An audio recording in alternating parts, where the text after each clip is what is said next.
Why, hello there, everyone. Just a few seconds ago, the first ever Mortal Kombat 12 trailer got posted as foretold by that Twitter post shared by both the Mortal Kombat Twitter page and also Ed Boon. That was shared not fully 24 hours ago. I think it was shared 19 or 20 hours ago, and it was saying that something would be unveiled at 6 a.m. Pacific, which it is now.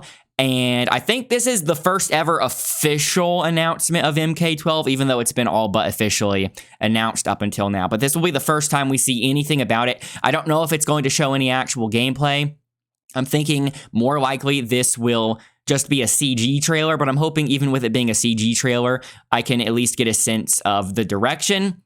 Because even though I am more excited about Street Fighter 6, there's a very real possibility that the modern controls in Street Fighter 6 might ruin that game, at least for the first few months when Capcom is still figuring out how to balance all of that. So I need Mortal Kombat 12 to be good because this will be my backup game if modern controls end up ruining Street Fighter 6. Also, I'm really excited to be posting Mortal Kombat videos again because it's been over a couple years because I was posting several videos on MK11, but then once the game came out, it just really didn't keep my attention for very long. The game's okay, but it's not particularly to my tastes when it comes to fighting games. And so I went back to MK11 for the Aftermath DLC, but then after that, I pretty much just left it. In fact, I think the Aftermath DLC was the last video I posted on MK11, and that was at least a couple of years ago. So I'm very excited to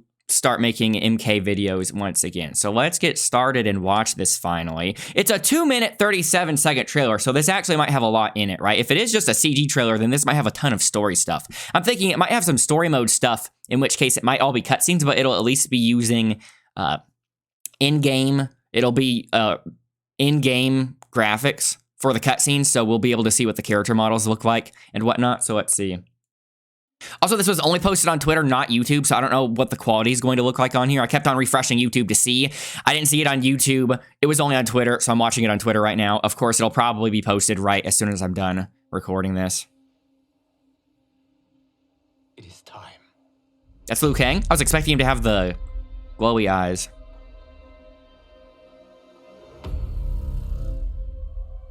Time to wake up to a new reality.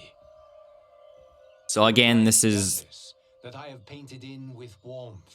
This is picking up where MK11 left off. It's another reboot. I think it's really unnecessary that they're rebooting the franchise again because MK9 was a reboot and now they're rebooting it already at 11. But when he's talking about it being a blank slate, that's why the Twitter page changed their banner and profile picture to just be a blank slate, literally all white. And peace. In my new era, the choice is yours. Whether to live in quiet serenity. Is that, so I know a lot of people were speculating that, oh, this one's going to take place during the Great Kung Lao. So I don't know what that was based on. I don't know if this is normal Kung Lao or Kung Lao's ancestor. Or bloody strife. So I was really curious what the art direction would be in this, right? Because MK11 had such high graphical fidelity and they were going for so much realism in terms of the art style of that game. And it looked so good. I don't know how they could push it any further. So I was expecting maybe something a bit more stylized because if they just keep on going for realism like this, it's not going to really look any different than the previous game. And to a general audience, to general consumers that are just looking at the games at a glance, looking at the box art, or just looking at maybe one or two trailers, they might not immediately recognize that this is a different game from the previous one if it generally looks the same, right? Obviously, to people like us, we would know, but I'm wondering if that's going to be a concern for Warner Bros. Games. Because this is obviously a different costume design, but in general, Katana doesn't look much different here, right?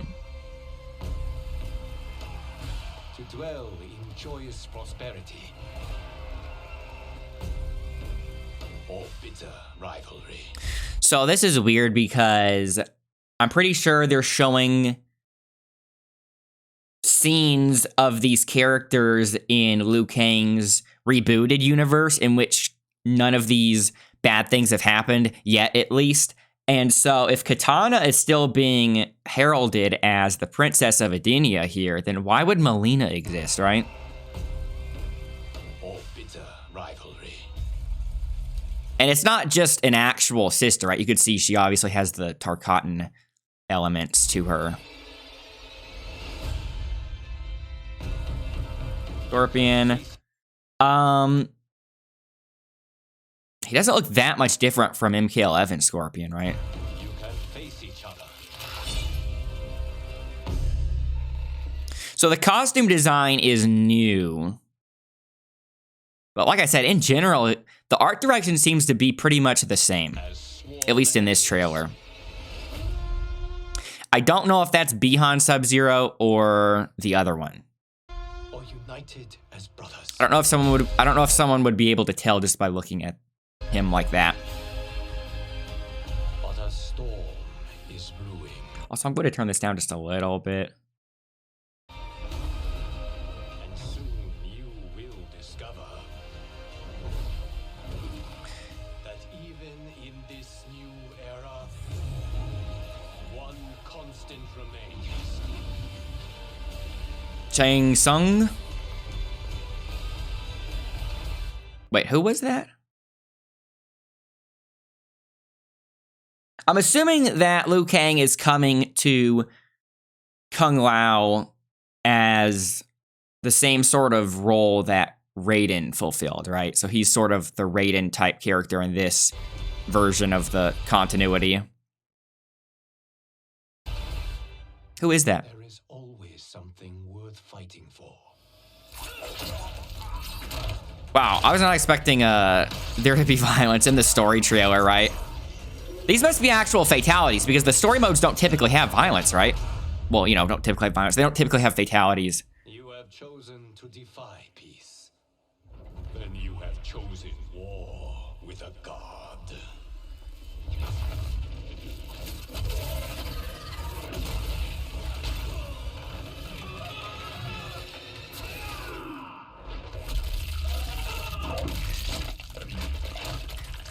This seems like a fatality, but the way it's shot, it looks as if it's story mode, right? Also, I like that they're sticking with the fire god Liu Kang, because Liu Kang has been down bad in so many of the games, right? I'm glad he's finally getting something to show for it.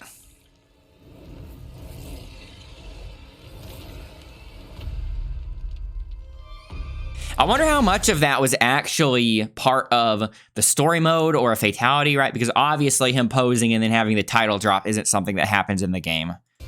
At least I would assume so.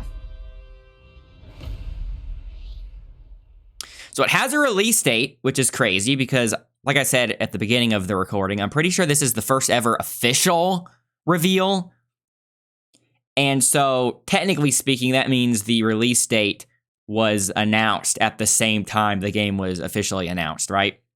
That's crazy because Street Fighter's June, and this game is going to drop while people are still figuring out stuff in Street Fighter, right? I don't think the meta will even be settled by then.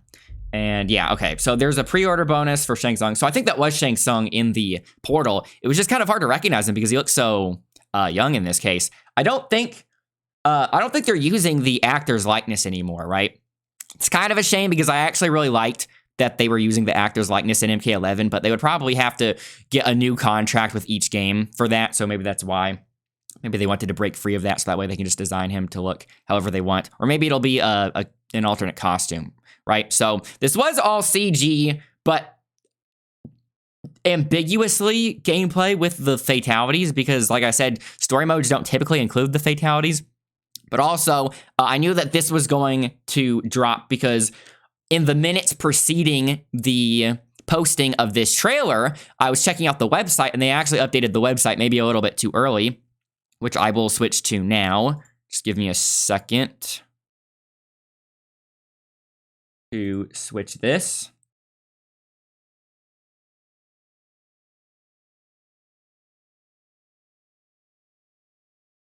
Okay. I was trying to figure out a way if I could crop this part. But so much for that. So just pretend I skipped to this. Okay, so this is the website now.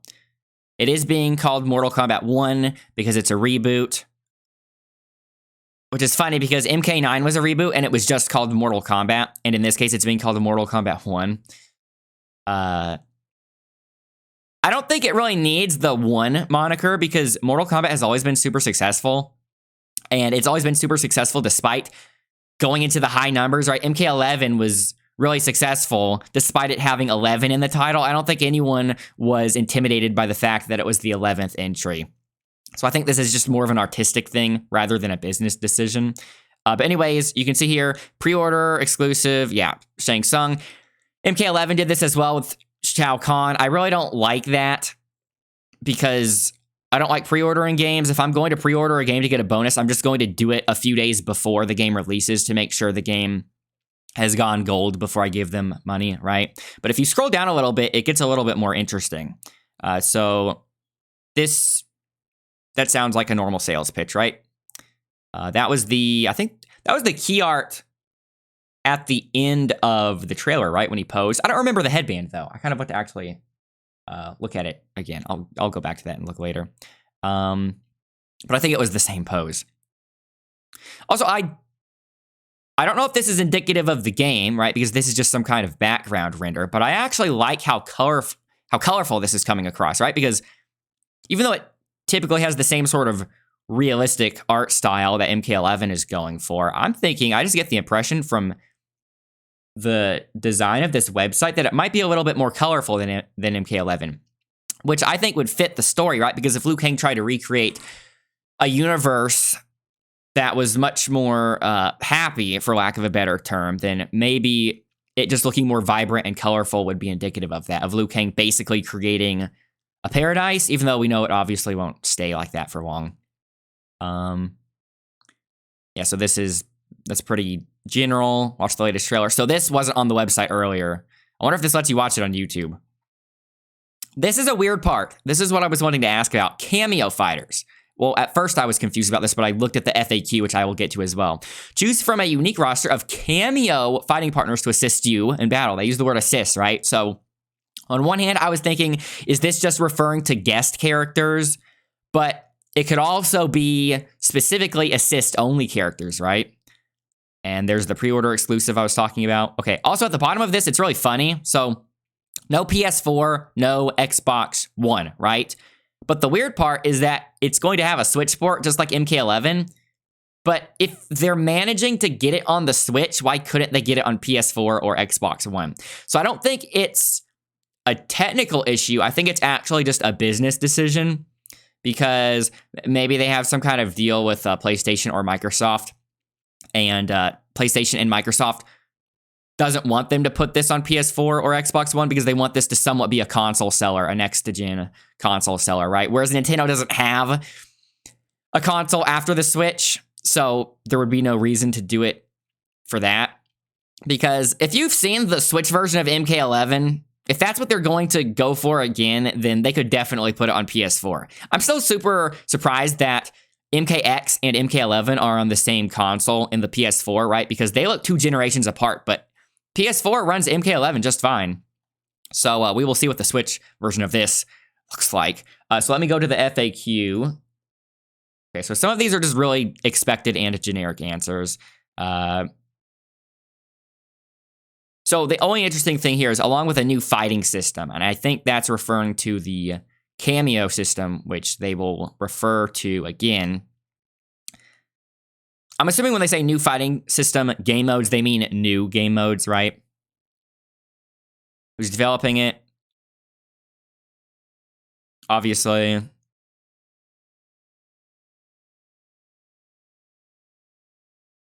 I don't remember who did the Switch version of MK11, but I want to go back and check. If anyone knows, let me know in the comments. But I want to go back and check to see who did the Switch version of MK11 because it would be really funny if they actually are using someone else now, since the Switch version of MK11 wasn't really the best port on Switch. Who's publishing? Obviously. It has the release date here. They actually posted this FAQ before the trailer even got posted, so they kind of spoiled the release date. Will it be available for early access? So I really don't like pre-order betas. What's weird is that they refer to it as early access here, right? Players who purchase the MK1 Premium Edition or MK1 Collector's Edition will have early access to the game beginning September 14th. And when they say early access, that's really the regular release date of the game. And if you do anything else and play it on the normal release date, it's actually playing it late, right? Because if it's going out and an embargo is lifted on September 14th and regular people are able to play it if they forked up the money for these two editions, then that's not an early access, that's just the release date. And if you want to just buy the regular version, like myself, then you just have to play late. So I'm not giving into that. MK1, yeah, so the systems, I'm still surprised about it being on Switch. Is this, okay, I was about to say, is this not the same exact question? They're saying PC platforms. How much does it cost? It's going up to the $70. I don't think that's super surprising, but I think it's hilarious that the Switch version is going to be $70 as well.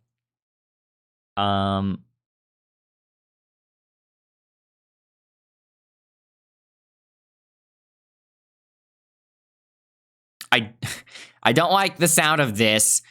I immediately was not a fan of how MK11 had multiple types of currency. That's always a big turnoff to me. No way. Okay, I think this is funny just because of Jean-Claude Van Damme having played Guile in the Street Fighter movie. I actually rewatched that movie recently. That's funny. So the combat pack will feature a Johnny Cage character skin with the likeness of a famed actor and martial artist Jean-Claude Van Damme.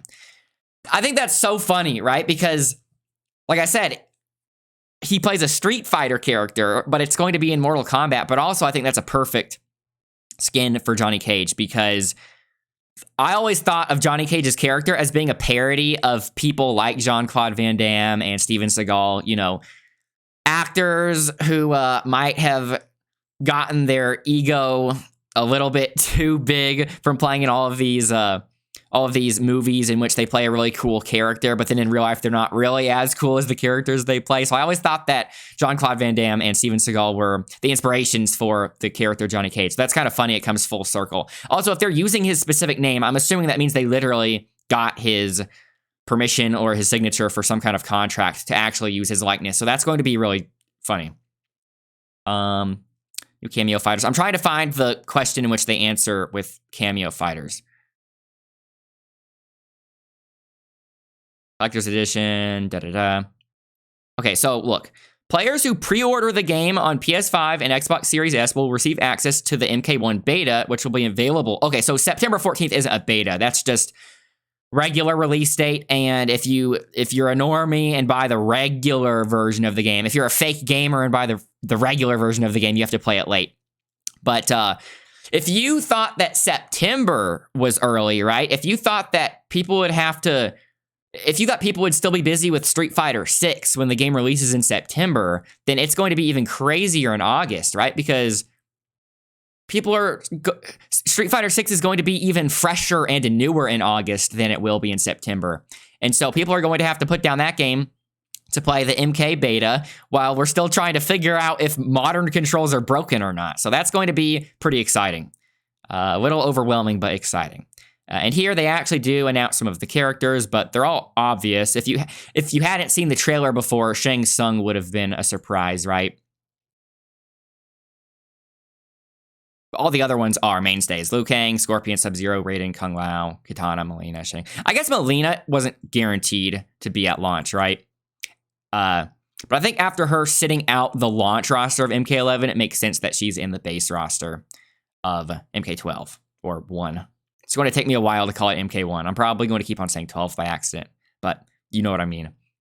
So here's the big one. What are Kameo fighters and how do they work in MK1? Kameo fighters are a unique roster of partner characters to assist during matches, creating expanded gameplay possibilities for players. These characters are chosen separately from the main roster of fighters. So this sounds exactly like the assist-only characters in Marvel vs. Capcom 1.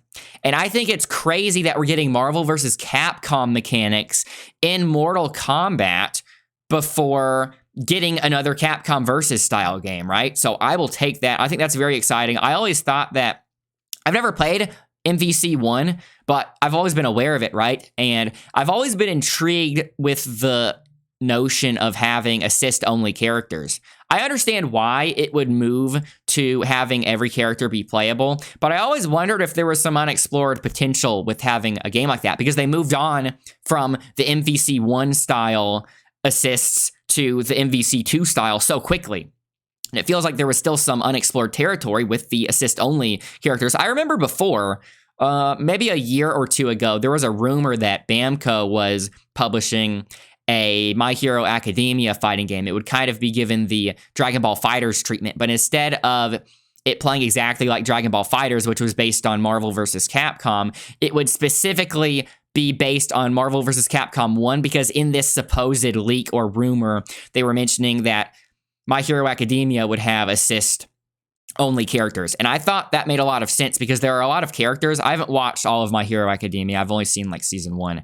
But just looking at season 1 and seeing characters from other seasons, it's pretty obvious that My Hero Academia has a lot of characters that could work as an assist, but maybe not have their own full move set, right? So that gives you an excuse to add in all these characters that otherwise wouldn't be in the game. And that makes me excited, because with the Kameo fighters in this game, maybe that's going to give them the excuse to literally add all these other random miscellaneous characters that would never have any chance of actually getting added to the game, especially some of these weird miscellaneous joke characters. Like, I don't think mocap would ever be playable again, but maybe you can get a mocap assist. I think that would be awesome. What type of modes will MK1 have? Story mode returns. Yeah, so that's an expected response. That's obvious. That's obvious. I think this is probably the one downside we have so far. For some reason, the game is not going to have crossplay at launch. Obviously, it's going to have rollback, because MKX and 11 had rollback, and the netcode is just fine in those games. So that's kind of a redundant question. But it not having crossplay at launch is interesting, because a lot of other games are starting to prioritize not only rollback at launch, but also crossplay, which is a big deal, right? I don't think it'll be that big of a deal for MK1, because Mortal Kombat has such a big player base. With or without crossplay, you are going to have an easy time finding matches, right? It's not that big of a deal, especially at launch when the player base is going to be at its peak. So hopefully they add that crossplay in fast enough before the player base starts shrinking, right? And then people won't ever have any issues finding matches. But I don't think people even have issues finding matches in MKX or MK11. I played MKX not too long ago. It was when I was kind of missing MKX after not being too big of a fan of MK11, and I decided to boot up the game, and I still found people playing that game. I was still able to find a match super easily in MKX, more easily than some other fighting games that I like playing that are the newest in their franchise, like Soul Calibur 6 or KOF 15. So anyways, let me know what you guys think. I'm super excited. Like I said, I'm really excited to be able to cover Mortal Kombat stuff. Hopefully, this game tickles my fancy or strikes my fancy a little bit more than MK11. I'm already thinking it will because of the assists. I think you can't really have a game with assists without it being crazy, at least crazier than MK11, right? Because MK11 was so dry. It was fun at first, but it got old quickly. But the assists are going to make it are going to make it fun for a long time. And I'm probably going to have to go back and rewatch the story trailer, because I'm sure I missed a couple of things, but I don't want to make this video any longer than it needs to be. So again, let me know what you guys thought in the comments, and thanks for watching, and I will see you guys later. I will be covering the MK1 news, and that'll be very exciting with Street Fighter 6 and MK stuff at the same time. And then once MK1 and Street Fighter 6 are out, Tekken 8 is still going to be getting trailers as well. So it's kind of crazy that we have the big three again: Street Fighter, Mortal Kombat, and Tekken, because for a while it was kind of a period in which we didn't have any of the big name fighting games. It was just a bunch of lesser known fighting games getting the limelight. Like for a while it was Guilty Gear and King of Fighters, right? So anyways, I will stop talking now. So thanks for watching, and bye for now.